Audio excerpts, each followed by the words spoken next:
The moment Officer Ryan Mitchell laughed at Danielle Brooks, he thought he was watching a nobody try to look important. But before that morning was over, the entire courthouse would wish they had paid closer attention. The federal courthouse in Richmond, Virginia, stood beneath a gray winter sky, its stone columns casting long shadows across the front steps as attorneys, clerks, reporters, and officers moved through the security checkpoint in a steady stream. Inside courtroom 4B, the air carried that familiar tension found only in places where reputations, careers, and futures could change with a few spoken words. People settled into polished wooden benches while the low hum of whispered conversations echoed beneath fluorescent lights. At the center of it all sat Danielle Brooks, a black attorney in a navy suit, quietly reviewing documents inside a slim black folder. She didn't look nervous. She didn't look eager for attention. If anything, she looked remarkably calm, the kind of calm that came from preparation rather than confidence alone. Across the room stood Officer Ryan Mitchell, a veteran police officer known for his sharp tongue and even sharper opinions. He leaned against the rail near the front of the courtroom, speaking loudly enough for nearby officers to hear. The case scheduled for that morning involved allegations of misconduct within the department, and reporters had packed nearly every available seat. Cameras weren't allowed inside, but notebooks were open and pens were ready. Everyone expected a dramatic hearing. No one expected what was about to happen. Ryan noticed Danielle taking a seat near the counsel table and smirked. "Looks like they brought in another diversity hire," he said, loud enough for several people nearby to hear. A few uncomfortable glances spread through the room. One officer chuckled under his breath. Another stared down at the floor. Danielle never looked up. She simply turned a page in her folder and continued reading. Ryan seemed encouraged by the lack of response. "You know," he continued, folding his arms, "some people spend years earning respect. Others just get handed a title and hope nobody asks questions." The comment drew a few nervous laughs from the corner of the room. Danielle remained completely still. Imagine standing there, watching someone try to embarrass you in front of an entire courtroom and choosing not to react. Most people would defend themselves. Most people would fire back. Danielle didn't. Her silence seemed almost deliberate. The more Ryan talked, the quieter the room became. Even the reporters had begun paying closer attention. Something about her composure felt unusual. Ryan interpreted it as weakness. Danielle treated it like background noise. He shook his head and laughed again. Guess some people know when they're out of their league. Yet while everyone focused on Ryan's words, almost nobody noticed Danielle's pen moving across a small notebook resting beside her folder. She wrote something quickly, closed the notebook, and returned it to her bag. The action lasted only a second, but it carried a sense of purpose that didn't belong to someone who felt intimidated. The courtroom clock ticked toward the start of the hearing. The judge had not yet entered. Reporters shifted in their seats. Officers exchanged glances. And somewhere beyond the closed courtroom doors, footsteps echoed down the hallway, drawing closer with every passing second. The sound of those approaching footsteps seemed distant at first, blending into the normal rhythm of the courthouse. But for reasons nobody could quite explain, several people in the room turned their heads toward the closed doors. The atmosphere had begun to change. Not dramatically, not suddenly, just enough to make people feel that something was different. Ryan Mitchell noticed it too, although he dismissed the feeling almost immediately. He had spent nearly 2 decades wearing a badge, and confidence had become second nature to him. In his mind, there was no reason for concern. The hearing had not even started yet. The judge was still in chambers. The reporters were simply waiting for another routine day of testimony and legal arguments. Everything was under control, or at least that was what Ryan believed. Danielle Brooks sat quietly at the counsel table, reviewing a final page before placing it neatly inside her black folder. Her expression never changed. Around her, conversations continued in hushed tones. A reporter in the second row whispered something to a colleague while a court clerk organized documents near the bench. Yet every few moments, someone seemed to glance toward Danielle. It was subtle, easy to miss, but it was happening. Ryan noticed one of the younger attorneys staring at her for a moment before quickly looking away. Then he noticed a senior prosecutor enter the courtroom, pause briefly upon seeing Danielle, and nod respectfully before taking his seat. Ryan frowned. That was unusual. He folded his arms and leaned against the railing again. "Funny," he muttered to another officer nearby. Everyone suddenly acting like she owns the place.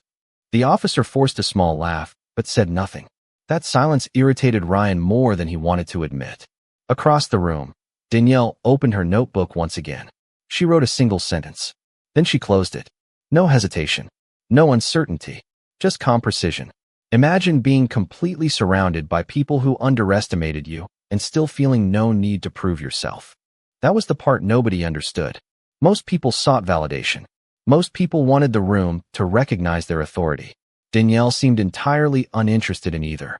The courtroom doors opened briefly as another attorney entered carrying a stack of files. For a split second, Ryan glanced toward the hallway beyond. He could see courthouse staff moving back and forth. He could hear distant conversations. Then the doors closed again. Something about the activity outside seemed unusually organized. Purposeful. Almost coordinated. The feeling lingered. Near the front row, a veteran reporter named Karen Whitmore lowered her pen and studied Danielle carefully. Karen had covered federal courts for more than 15 years. She had learned to recognize certain patterns. Powerful people often entered a room expecting attention. Truly powerful people rarely needed it. Danielle's composure reminded her of the second kind. Ryan, meanwhile, continued talking. He joked with another officer. He made a few comments loud enough for others to hear. But the laughter he expected never fully arrived.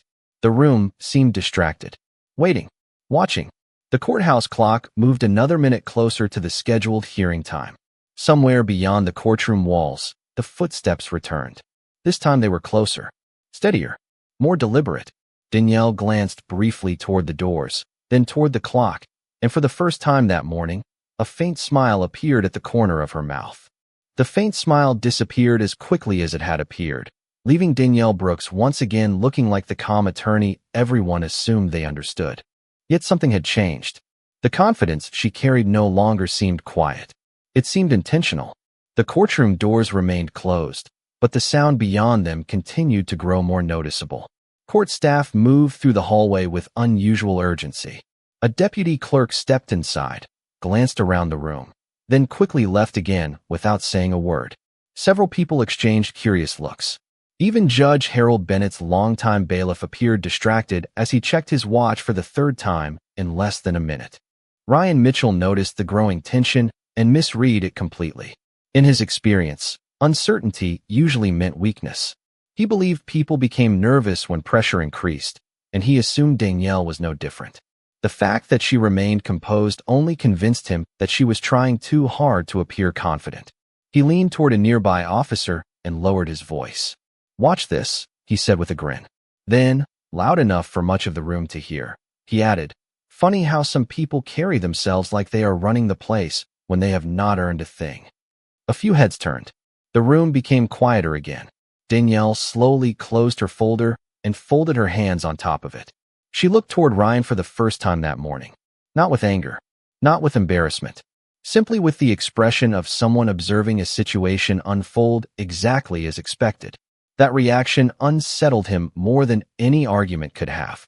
For a brief moment, Ryan felt the strange sensation that he was missing something important. Then he pushed the thought away.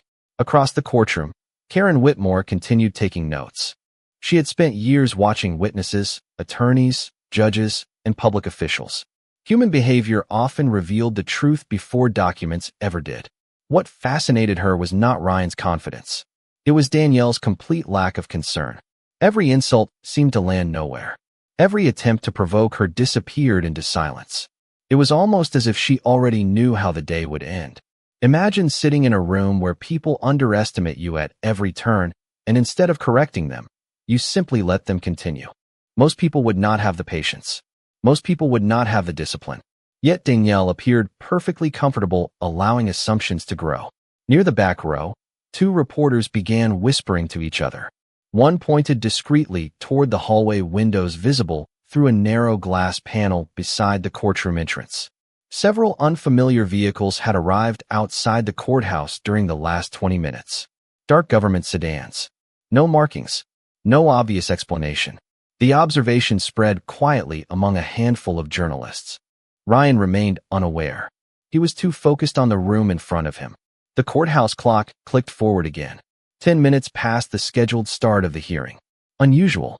Judges valued punctuality. Delays of this kind rarely happened without reason. Then something else occurred. The courtroom deputy received a message on her phone. Her eyes widened slightly. She immediately stood and walked toward the judge's chambers. No announcement. No explanation. Just a sudden change in routine. Danielle noticed. She glanced toward the closed chamber door, then toward the courtroom entrance. Her expression remained controlled, but there was no mistaking the certainty in her eyes now. Whatever she had been waiting for was getting closer. Outside, the approaching footsteps returned once more. This time they stopped directly beyond the courtroom doors. For several long seconds, nobody moved. The courthouse seemed to hold its breath. The sounds beyond the doors had stopped, replaced by a silence so complete that even the faint ticking of the wall clock felt louder than before. Ryan Mitchell shifted his weight and glanced toward the entrance. Whatever had been happening in the hallway was beginning to attract attention from everyone in the room. Reporters lowered their conversations. Attorneys stopped organizing papers. Even the court staff appeared distracted. Yet Ryan refused to acknowledge the growing tension. Instead, he doubled down. Confidence had always been his shield, and he wore it now more than ever. He let out a short laugh and looked directly at Danielle. "You seem awfully comfortable for someone who has not said a word all morning." A few people looked between them. Danielle met his gaze briefly, but offered no response. Ryan shook his head. That is the problem these days. People walk into serious places and expect respect without earning it. The comment landed awkwardly. Nobody laughed this time. The absence of support irritated him. He looked around the room as if waiting for agreement, but the reactions he received were uncertain at best. Some avoided eye contact altogether. Others simply returned their attention to their notes. Danielle remained composed. Her hands rested calmly atop the black folder. There was no anger in her expression, no frustration, no desire to defend herself. The silence itself seemed to frustrate Ryan more than any argument ever could. Imagine trying to provoke someone over and over again and discovering that your words have no power over them. That was what Ryan was beginning to experience, though he did not yet understand why. Across the courtroom, Karen Whitmore noticed another unusual detail. Through the narrow glass panel beside the entrance, she could see several individuals standing in the hallway. They were dressed professionally, wearing dark suits rather than law enforcement uniforms. Their posture was disciplined. Their movements were deliberate. Most importantly, they were not speaking. Karen had covered enough federal proceedings to recognize that kind of presence. Whatever was happening outside was not routine. She quickly scribbled a note into her notebook. Near the bench, the courtroom deputy emerged from the judge's chambers. Her expression had changed completely. The calm professionalism she normally displayed had been replaced by something closer to anticipation. She approached the clerk's station, exchanged a few quiet words, then immediately stepped back again. The clerk nodded and began gathering documents. Several attorneys noticed the exchange. The room grew even quieter. Danielle glanced toward the deputy for only a moment before returning her attention to the folder in front of her. The small smile that had appeared earlier was gone, but the certainty remained. It was visible in her eyes, visible in the way she sat, visible in the complete absence of concern. Ryan noticed it too. For the first time that morning, a faint uncertainty crept into his thoughts. Not fear. Not yet. Just a question he could not answer. Why did she look like the only person in the room who knew exactly what was about to happen? Then, without warning, the courthouse doors opened from the outside, and several figures stepped into the hallway directly beyond the courtroom entrance. Every conversation stopped. The figures remained visible only for a moment through the narrow glass panel before moving out of sight again. Yet their presence sent a ripple of curiosity through the courtroom.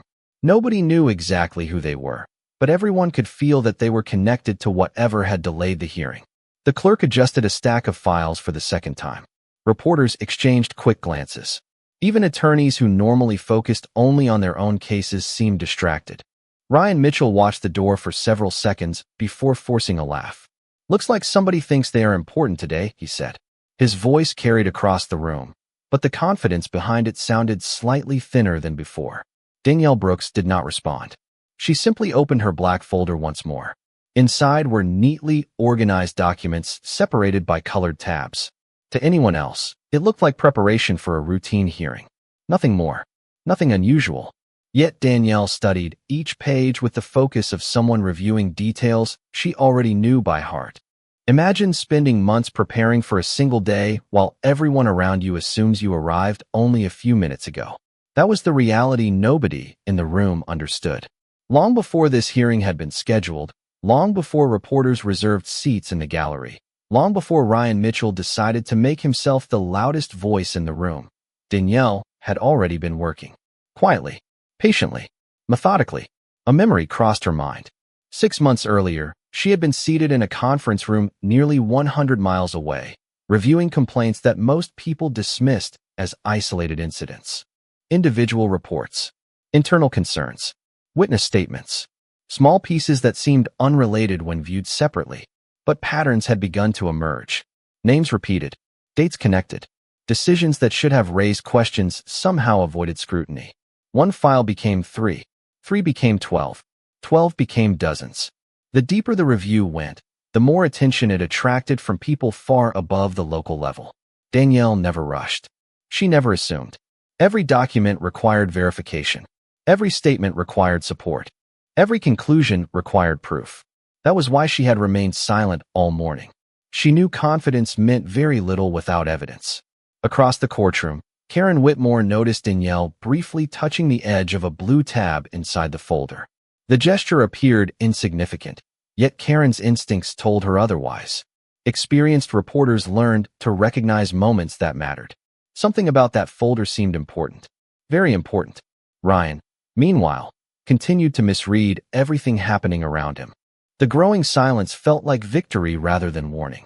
He believed people were avoiding confrontation because they agreed with him.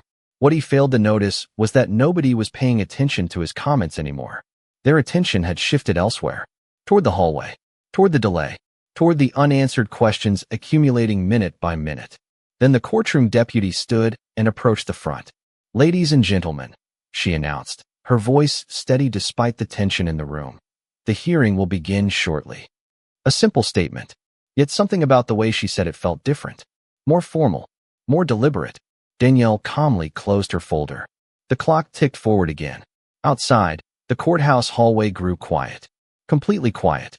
And for the first time all morning, Ryan felt a small knot of uncertainty settle in his stomach as the handle on the courtroom door slowly began to turn. The handle completed its slow turn, and the courtroom door opened inward. Every eye in the room shifted toward the entrance. For men and women in dark business suits stepped inside with measured confidence. They were not local attorneys. They were not courthouse staff. Their presence carried a different kind of authority, the kind that did not need introductions to command attention. The room fell completely silent. Even the reporters stopped writing. Ryan Mitchell straightened slightly, trying to understand what he was seeing. The individuals entered without speaking and positioned themselves near the front of the courtroom. Their expressions remained professional and unreadable. Behind them walked a fifth figure, an older man with silver hair and a calm demeanor. Several attorneys immediately recognized him. A few exchanged startled glances. Karen Whitmore felt her pulse quicken as recognition settled in. She knew exactly who he was. Michael Harrison, a senior official from the Department of Justice. His appearance in a local courthouse made no sense under ordinary circumstances. Yet there he was, walking directly toward the front of the room. Ryan felt the first genuine wave of discomfort all morning. He glanced around, expecting someone else to explain the situation. Nobody did. The judge's chamber door opened, and Judge Harold Bennett emerged moments earlier than expected. What happened next caught everyone by surprise. Instead of proceeding directly to the bench, the judge stepped toward Michael Harrison and shook his hand. The exchange lasted only a few seconds, but it carried enormous weight. The entire courtroom noticed it. Ryan noticed it too. Suddenly, the delay, the hallway activity, and the unusual tension began forming a picture he could not yet understand. Danielle Brooks remained seated, calm, focused, patient. Imagine watching a storm approach from miles away while everyone around you mistakes the dark clouds for ordinary weather. That was what this moment felt like. The signs had been there all morning. Most people simply had not recognized them. Michael Harrison scanned the room briefly before his eyes settled on Danielle. For the first time that day, a visible change appeared on his face. Respect, not the casual courtesy professionals often exchanged. genuine respect, the kind earned through trust and responsibility. He gave a small nod. Danielle returned it. Nothing more. Yet that simple gesture sent a ripple through the room. Several attorneys looked at one another. Reporters immediately began scribbling notes. Ryan felt his stomach tighten. Questions flooded his mind. Who exactly was Danielle Brooks? Why did a senior Department of Justice official know her? And why did everyone suddenly seem far more interested in her than in the hearing itself? Michael Harrison approached the counsel table. The silence became almost unbearable. Then he spoke. "Good morning, Ms. Brooks." His voice was calm and clear. Danielle stood. "Good morning, Mr. Harrison." The exchange lasted only seconds, but its impact was immediate. Nobody addressed a routine attorney that way. Nobody from the Department of Justice traveled across state lines for an ordinary hearing. Ryan could feel the room shifting around him. The assumptions he had carried all morning were beginning to crack. Yet the biggest revelation had not arrived. Not even close. Because resting inside Danielle's black folder was information capable of changing the course of the entire day, and within minutes, everyone in the courtroom would finally learn why she had never felt the need to defend herself. The courtroom remained frozen as Michael Harrison placed a sealed folder on the counsel table and turned toward the judge. No dramatic announcement came. No raised voices. No grand performance. The quietness of the moment somehow made it even more powerful. Judge Harold Bennett nodded once and took his seat behind the bench. Reporters leaned forward. Attorneys exchanged uncertain glances. Ryan Mitchell could feel the atmosphere shifting around him, yet he still lacked the one piece of information that would explain everything. Danielle Brooks opened her black folder and carefully removed several documents. Her movements were calm and deliberate, the actions of someone who had performed the same review countless times. Michael Harrison spoke first. "Your Honor, before today's hearing proceeds, the Department of Justice has requested that certain findings be entered into the record." The statement immediately captured everyone's attention. Department of Justice findings were not normally introduced at local proceedings without significant cause. The room grew even quieter. Ryan felt his confidence slipping. He glanced toward the other officers seated nearby, searching for reassurance. Instead, he found confusion. The same confusion he felt himself. Danielle stood and organized several files into neat stacks. Then Michael Harrison continued.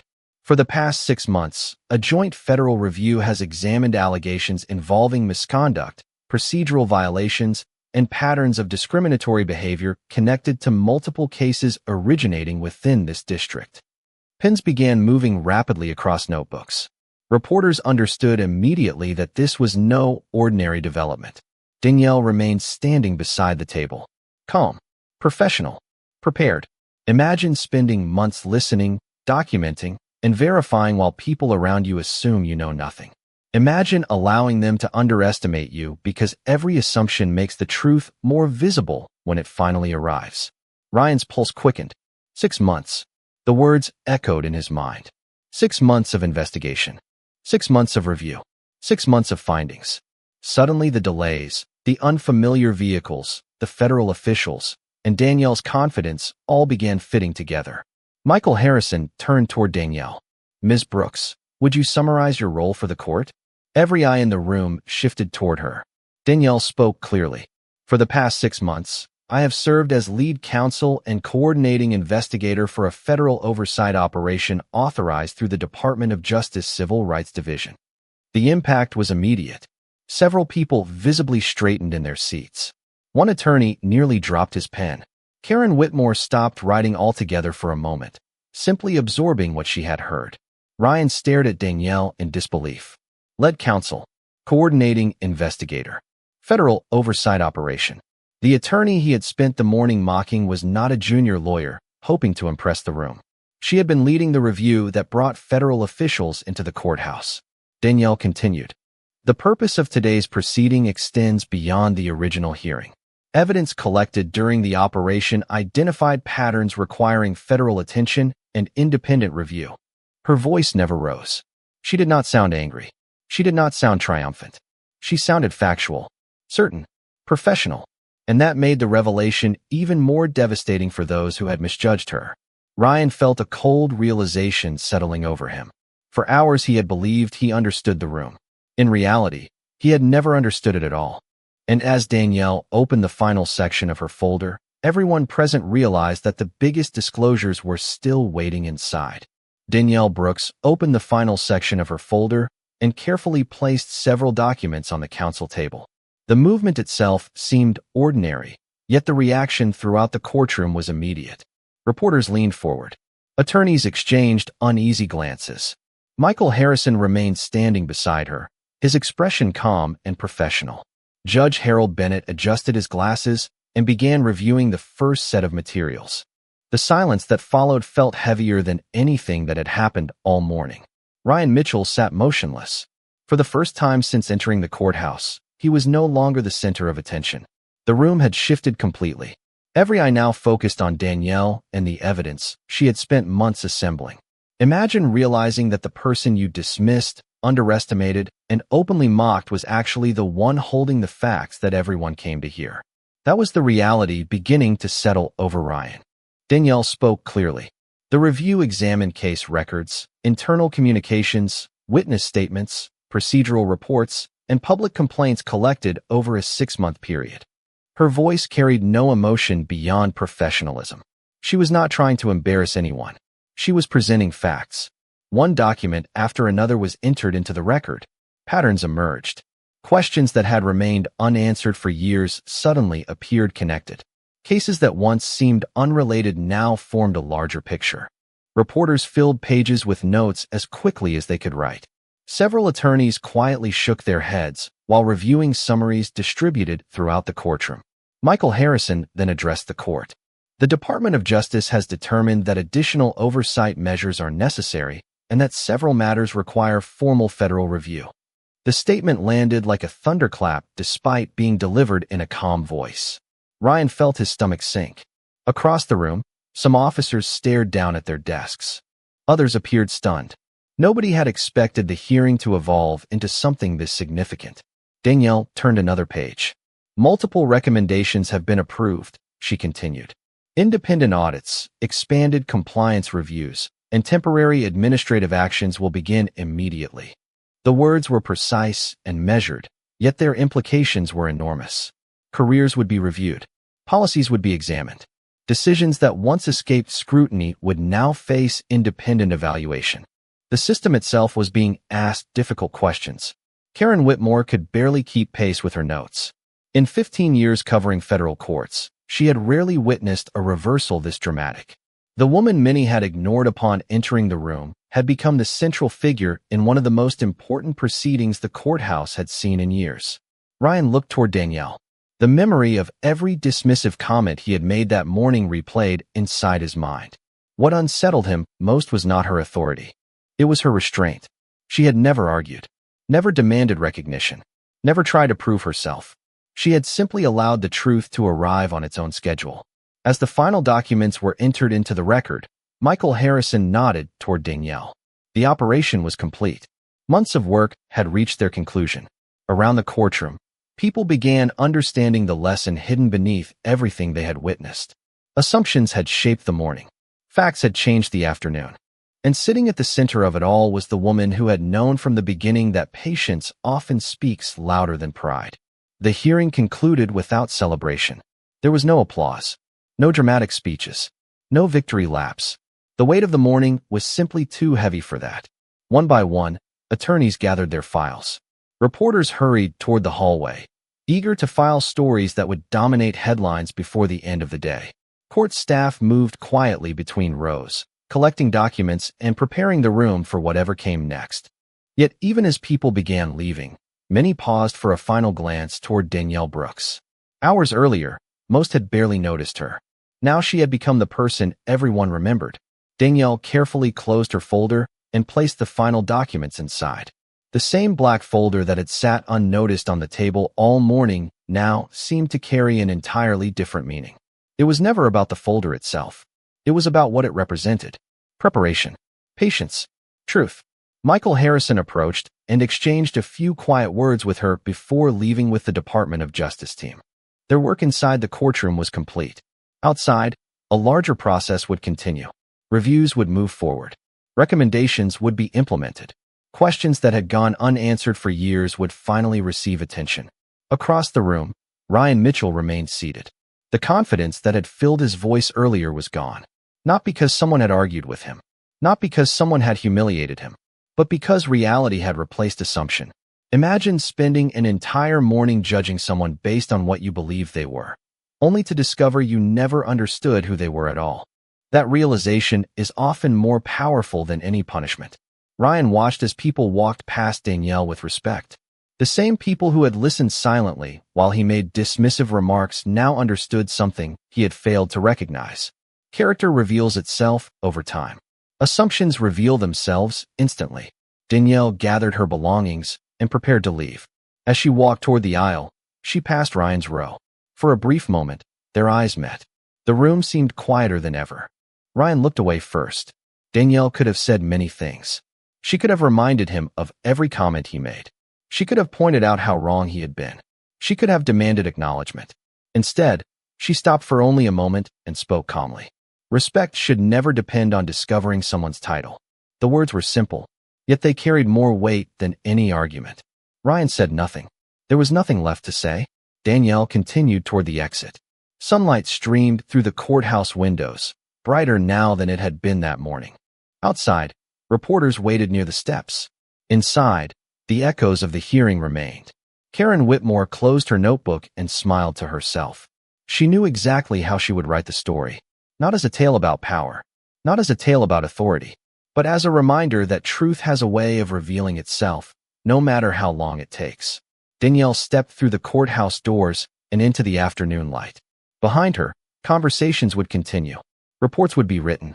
Decisions would be reviewed. But the lesson of the day was already clear. The people who make the most noise are not always the ones holding the most influence. Sometimes the strongest person in the room is the one who never feels the need to announce it. And as the courthouse faded behind her, one truth remained. He thought respect came from a badge. She proved that respect begins with how you treat people before you know who they are.